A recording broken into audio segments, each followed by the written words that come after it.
Judges 6. Again the Israelites did evil in the eyes of the Lord, and for 7 years he gave them into the hands of the Midianites, because the power of Midian was so oppressive. The Israelites prepared shelters for themselves in mountain clefts, caves, and strongholds. Wherever the Israelites planted their crops, the Midianites, Amalekites, and other eastern people invaded the country. They camped on the land and ruined the crops all the way to Gaza, and did not spare a living thing for Israel. Neither sheep nor cattle nor donkey. They came up with their livestock and their tents like swarms of locusts. It was impossible to count the men and their camels. They invaded the land to ravage it. Midian so impoverished the Israelites that they cried out to the Lord for help. When the Israelites cried to the Lord because of Midian, he sent them a prophet who said, "This is what the Lord, the God of Israel, says. I brought you up out of Egypt, out of the land of slavery. I snatched you from the power of Egypt and from the hand of all your oppressors. I drove them from before you and gave you their land. I said to you, I am the Lord your God. Do not worship other gods. Do not worship the gods of the Amorites, in whose land you live. But you have not listened to me." The angel of the Lord came and sat down under the oak of Ophrah that belonged to Joash the Abiezrite, where his son Gideon was threshing wheat in the winepress to keep it from the Midianites. When the angel of the Lord appeared to Gideon, he said, "The Lord is with you, mighty warrior." "But sir," Gideon replied, "if the Lord is with us, why has all this happened to us? Where are all his wonders that our fathers told us about when they said, 'Did not the Lord bring us up out of Egypt?'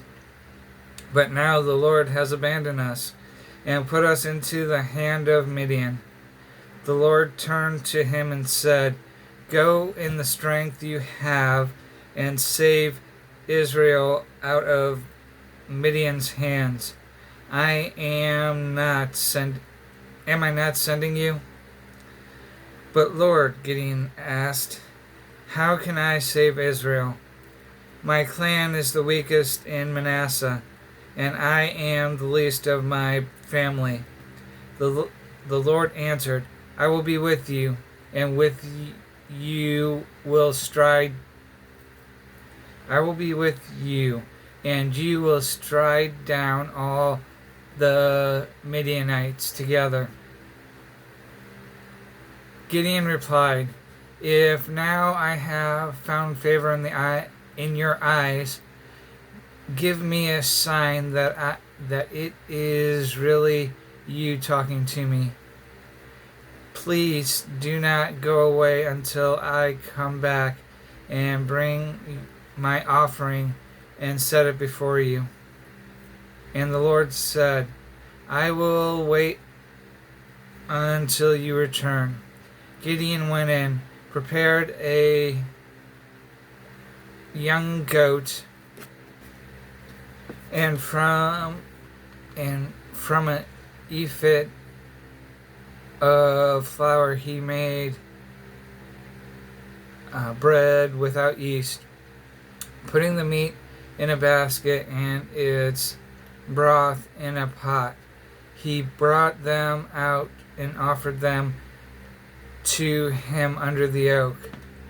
The angel of God said to him, "Take the meat and the unleavened bread, place both on this rock, and pour out the broth." And Gideon did so. With the tip of the staff that was in his hand, the angel of the Lord touched the meat and the unleavened bread. Fire flared from the rock, consuming the meat and the bread, and the angel of the Lord disappeared. When Gideon realized that it was the angel of the Lord, he exclaimed, "Ah, sovereign Lord, I have seen the angel of the Lord face to face." But the Lord said to him, "Peace, do not be afraid. You are not going to die." So Gideon built an altar to the Lord their God and called it, "The Lord is Peace." To this day it stands at Ophrah of the Bezerites. That same night the Lord said to him, "Take the second bull from your father's herd, the one 7 years old. Tear down your father's altar to Baal and cut down the Asherah pole beside it. Then build a proper kind of altar to the Lord your God on top of this height. Use the wood of the Asherah pole that you cut down. Offer the second bull on as a burnt offering." So Gideon took 10 of his servants and did as the Lord told him. But because he was afraid of his family and the men of the town, he did it at night rather than in the daytime. In the morning, when the men of the town got up, there was Baal's altar demolished, with the Asherah pole beside it cut down, and the second bull sacrificed on the newly built altar. They asked each other, "Who did this?"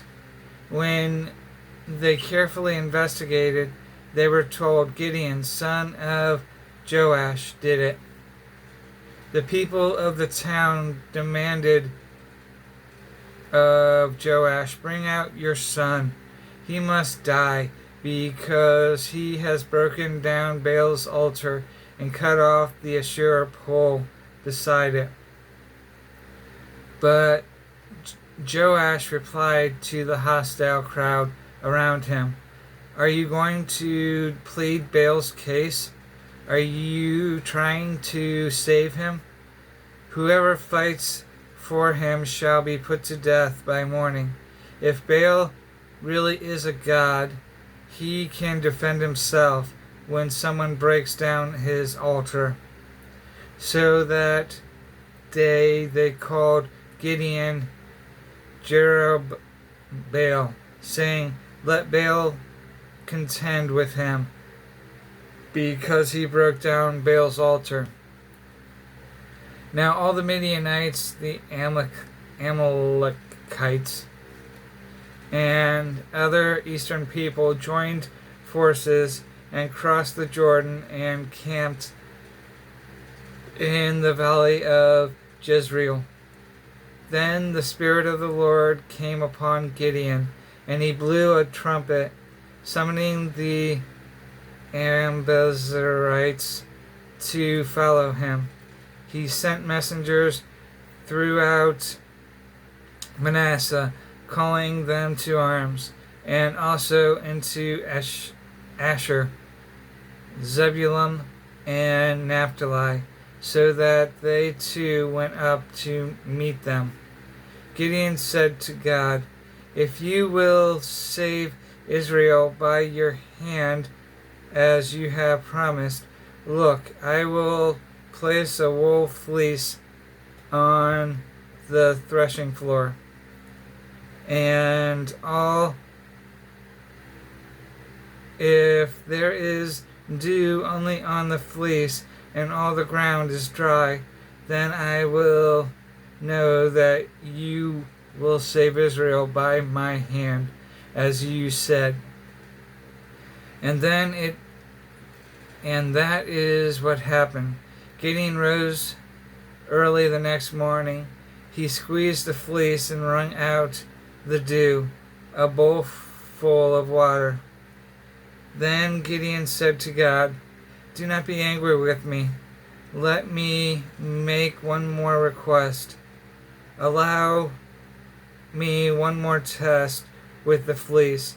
This time make the fleece dry and the ground covered with dew." That night God did so. Only the fleece was dry. All the ground was covered with dew.